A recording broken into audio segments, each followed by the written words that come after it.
Bienvenue. Aujourd'hui, on explore ensemble un texte, au titre assez direct, on peut le dire. La démocratie est un pur mensonge et vous perdez. Oui, ça pose le décor, hein. C'est ça. C'est présenté comme un guide citoyen pour poser des bases de réflexion politique un peu différemment de ce qu'on apprend d'habitude. Mhm. L'objectif ici, c'est de décortiquer ce que dit ce livre. Sur la démocratie, bien sûr, son histoire, ses mécanismes, élections, tirage au sort. Oui, des choses dont on parle peu finalement. Exactement. Et on va voir comment l'auteur analyse nos systèmes actuels, critique le régime dit représentatif, et puis aborde les défis qui nous attendent. Technologie, environnement. Un programme assez C'est dense. ça. Alors, on y va. Allons-y, oui. Et d'entrée de jeu, c'est vrai que c'est provocateur. L'idée centrale, c'est que le mot démocratie, il serait un peu vidé de son sens original, quoi. Galvaudé même. Ouais. Galvaudé, c'est le terme. L'auteur nous dit attention, regardons derrière ce mot. C'est plus complexe qu'on ne croit. Et ce qui est intéressant, c'est ce retour aux sources qu'il propose pour comprendre comment on en est arrivé là. Justement, ce retour aux sources, le texte affirme direct que notre idée actuelle de la démocratie, elle colle pas vraiment avec les origines.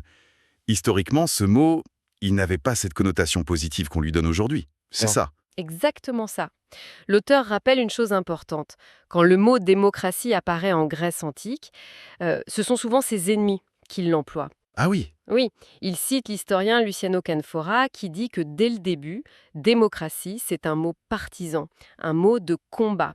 C'est un terme forgé par les classes sociales élevées. Les possédants donc. Voilà, pour désigner ce qu'il voyait comme un excès de pouvoir, le kratos, du peuple, des non-possédants, le démos. En gros, la masse populaire, elle faisait peur. Peur de l'instabilité, du désordre. C'est ça. Et d'ailleurs, le livre souligne un point assez troublant. Il n'y a pas de grand texte antique, de grands philosophes qui fassent vraiment l'éloge de la démocratie telle qu'elle existait. C'est fou ça. Si c'était péjoratif et pas défendu par les grands penseurs, comment les Grecs, les Athéniens par exemple, y faisaient fonctionner leur système? Le livre insiste sur les méthodes pour choisir les dirigeants, c'est ça? Tout à fait. C'est un point crucial de l'argumentation. En s'appuyant sur Aristote, mais aussi Montesquieu, Rousseau plus tard, l'auteur oppose vraiment deux méthodes, l'élection d'un côté et le tirage au sort de l'autre. Et l'élection, elle est vue comment? Comme aristocratique ou oligarchique, c'est-à-dire qu'elle favorise une élite, les aristoi, les meilleurs, ou souvent en pratique les plus riches, ceux qui peuvent se faire connaître, faire campagne. D'accord. Et le tirage au sort, à l'inverse? Lui, il est présenté comme le mécanisme foncièrement démocratique. Le tirage au sort, aujourd'hui, ça paraît presque hasardeux, non? Quelle était la logique pour les Athéniens? Alors, la logique, selon l'auteur, elle était multiple. D'abord, éviter ce qu'il appelle la professionnalisation politique. Ah oui, qu'il n'y ait pas une caste qui reste au pouvoir. Exactement. Le tirage au sort assurait une rotation. C'était l'idéal d'être tantôt gouverné et tantôt gouvernant. Ensuite, ça visait l'égalité politique. Chaque citoyen avait en théorie une chance égale d'exercer les fonctions. Égalité. Et il y avait même une dimension, disons, un peu sacrée, comme si le sort reflétait une volonté supérieure. Et l'élection, alors, elle n'existait pas du tout? Si, mais elle était réservée pour des postes très précis qui demandaient une expertise.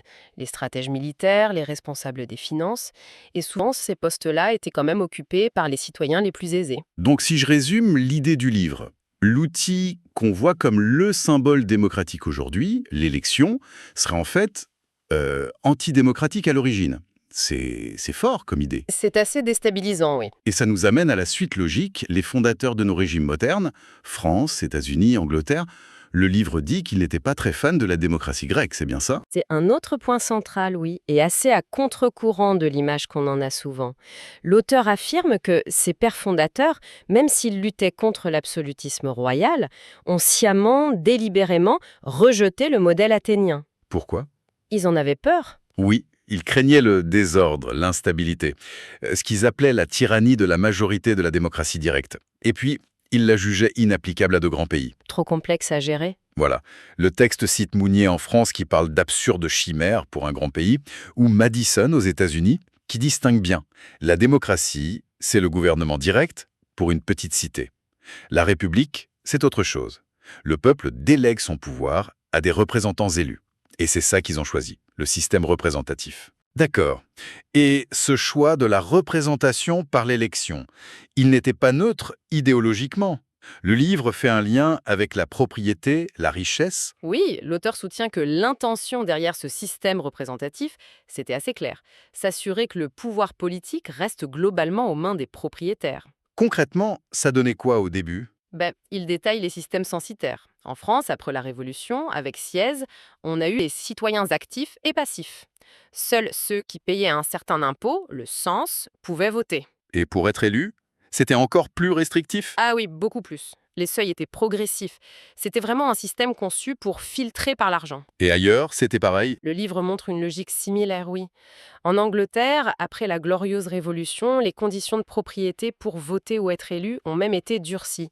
Aux États-Unis, la Constitution fédérale n'a pas mis de sens national. Ah, pourquoi? L'auteur dit que c'était plutôt pragmatique, les fortunes étaient très différentes entre les États. Fixer un seuil unique aurait créé des tensions, donc ils ont laissé chaque État décider. Et au début, la plupart avaient des systèmes basés sur la propriété. Le suffrage universel pour les hommes blonds, ça n'est venu que bien plus tard, progressivement. On arrive donc à ce fameux suffrage universel. On a l'impression que là c'est bon, on est enfin en démocratie. Mais l'auteur, il nuance fortement, c'est ça? Il nuance très fortement. Il ne dit pas que ce n'est pas une avancée, bien sûr.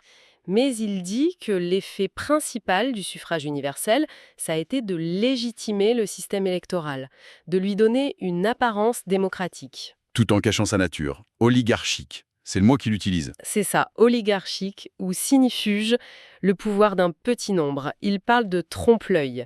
C'est à ce moment-là, dit-il, que l'expression démocratie représentative s'installe partout. Alors que pour lui, c'est un oxymore, une contradiction. Historiquement, démocratie et représentation par élection, c'était deux choses opposées. Et donc, même si tout le monde vote, Le mécanisme de l'élection lui-même continue de favoriser une élite, ce qu'un Américain de l'époque, Melancton Smith, appelait déjà une aristocratie naturelle. Ceux qui ont l'éducation, le réseau, l'argent pour se faire élire, quoi. d'accord. Mais l'analyse va plus loin que juste l'élection. Il parle aussi de comment on obtient l'adhésion des gens à ce système, la fabrication du consentement, Oui, c'est un autre volet important. Le livre aborde la naissance de la propagande moderne, au début du XXe siècle. Les relations publiques. avec des noms comme Bernays ou Lippmann. Exactement. Il cite Bernays, neveu de Freud, qui a travaillé à vendre la Première Guerre mondiale aux Américains, ou Walter Lippmann. Selon le livre, ils ont développé des techniques pour modeler l'opinion des masses. Pourquoi modeler? Parce qu'ils considéraient les masses comme irrationnelles, incapables de comprendre la politique complexe. Donc l'idée, c'était de les guider vers des choix simples, souvent binaires, de créer des clivages pour mobiliser, et au final, d'assurer la stabilité en faisant accepter les décisions d'un gouvernement invisible, comme disait Bernays lui-même. C'est une critique assez virulente de la manipulation de l'opinion. Oui, c'est une vision assez critique de la façon dont l'opinion publique serait façonnée, même avec le suffrage universel. C'est un tableau assez sombre. Et ça ne s'arrête pas là. Le livre regarde aussi les défis actuels, la technologie notamment. Ça revient beaucoup. Oui, l'auteur y consacre une bonne partie, les technologies numériques et leur impact. Il y a plusieurs points. D'abord, l'exploitation de nos données personnelles, le profilage généralisé. Pour nous manipuler. L'idée, c'est que ça nous rend très vulnérables à la manipulation ciblée. Le livre cite les campagnes d'Obama, Trump, le Brexit, comme des moments où ces techniques de micro-ciblage auraient pu influencer les votes en jouant sur nos biais cognitifs. Et au-delà de la manipulation, Il y a le risque d'une sorte de scientifisation de la politique par les algorithmes. L'idée que des calculs pourraient dicter les décisions en mettant de côté le débat, le jugement humain, les valeurs. et les nouvelles technologies comme la blockchain, le métavers, Il en parle aussi. La blockchain, ok, peut-être pour sécuriser un vote, techniquement, mais il la voit comme inadaptée pour coder la complexité d'une constitution, et potentiellement subversive si utilisée hors cadre. Le métavers, lui, c'est plutôt le risque d'isolement, de fuite du réel, qui affaiblirait l'action collective. l'autre grande menace pointée, c'est la crise environnementale. Quel est le lien avec la critique de la démocratie? Il la présente comme la mère de toutes les crises, le défi ultime. Il parle d'anthropocène, de limites planétaires, pour souligner l'urgence. Et la critique s'étend au modèle économique libéral et même au développement durable, qu'il voit comme une chimère. Une chimère. Pourquoi? Parce que selon lui, ce concept est incapable de résoudre la contradiction entre croissance économique infinie et planète finie. Et le lien avec la politique, la démocratie? Le lien est direct et inquiétant selon l'analyse.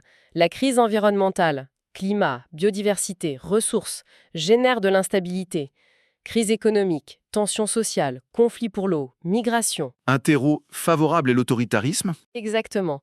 Dans un climat de peur, d'insécurité, le risque est grand de voir des régimes autoritaires gagner du terrain, en promettant l'ordre au détriment des libertés. La crise écologique menacerait donc directement les fondements d'une politique basée sur la discussion, le consentement. Bon, face à cette critique assez radicale et ces menaces, est-ce que le livre propose des solutions, des pistes pour une démocratie plus authentique? Oui, la dernière partie esquisse une alternative, assez radicale aussi. Plusieurs piliers sont proposés pour se rapprocher de l'idéal du pouvoir par le peuple. Le premier, c'est la Constitution. Elle devrait être rédigée, votée et révisable par les citoyens eux-mêmes, Comment? via une assemblée tirée au sort Par exemple. ou via des référendums. L'idée, c'est de reprendre le contrôle des règles du jeu. Et pour faire les lois au jour le jour, fini les élections? C'est la proposition la plus détonnante. Le tirage au sort deviendrait le mode principal pour désigner les législateurs. Carrément. Oui, le livre imagine des assemblées de citoyens tirés au sort, peut-être avec une formation au début. L'auteur met en avant les vertus supposées, indépendance vis-à-vis des partis, des lobbies, sérieux des citoyens désignés, mobilisation de l'intelligence collective avec des profils variés. Et l'élection, elle disparaîtrait complètement? Non, elle serait conservée, mais pour des fonctions exécutives ou très techniques et sous contrôle citoyen plus strict. D'accord. Le tirage au sort au centre. Et les citoyens, en dehors de ça, comment ils interviendraient? C'est le troisième pilier. Des mécanismes d'initiative populaire, que les citoyens puissent proposer des lois et déclencher un référendum si leur proposition recueille assez de soutien. Le RIC, par exemple. Un référendum d'initiative citoyenne. Voilà. Quatrièmement, et c'est crucial, l'accès au savoir. Pour que les citoyens puissent décider en connaissance de cause, il faudrait un accès pour tous à un savoir fondamental sur comment fonctionne la société, l'économie. Il suggère même un comité avec citoyens et universitaires tirés au sort pour définir et diffuser ce savoir. C'est ambitieux. Et sur des sujets comme les médias, l'argent. Des propositions aussi. Tout à fait. Cinquièmement, réforme des médias, pour que l'information soit un bien public, pas juste une marchandise, avec un contrôle citoyen pour limiter la concentration, garantir le pluralisme. Il propose même d'interdire les sondages d'intention de vote en campagne, car ils influenceraient trop le jeu. Interdire les sondages. C'est radical. Oui. Et sixièmement, point économique clé, repenser la création monétaire. Il critique le fait que les banques commerciales créent de l'argent ex nihilo par le crédit et le système de dette qui en découle. L'idée serait de redonner ce pouvoir à la collectivité pour financer les grands projets sans dépendre des marchés financiers. D'accord. Si on essaie de résumer tout ça, le message fort du livre, c'est de nous faire douter de ce qu'on appelle démocratie. Il oppose l'idéal antique du pouvoir par le peuple, avec le tirage au sort, à nos systèmes actuels basés sur l'élection, qu'il juge oligarchiques. C'est ça. On a vu la critique de l'origine du système représentatif, l'idée que le consentement est fabriqué, et puis les défis énormes, technologie, environnement, qui menacent même ce système déjà critiqué. C'est une bonne synthèse. Et la conclusion du livre ajoute une dernière petite provocation. Pour l'auteur, le vrai obstacle à une démocratie plus réelle, ce serait pas tant l'opposition des puissants que notre propre conditionnement idéologique. C'est-à-dire, Le fait qu'on a tellement intégré l'équation démocratie égale élection qu'on a du mal à imaginer autre chose, comme le tirage au sort. L'appel final, c'est de réhabiliter cet outil, pas par nostalgie, mais comme une piste possible d'amélioration, peut-être plus fidèle à l'idée d'un gouvernement par le peuple. Et il finit avec cette phrase qui fait réfléchir: on croit si souvent que l'on sait, et l'on sait si peu que l'on croit. une invitation à l'humilité intellectuelle, en quelque sorte, et à questionner nos propres certitudes sur la meilleure façon de s'organiser politiquement. C'est stimulant comme réflexion. Merci d'avoir partagé cette analyse tirée de nos sources. Merci à vous.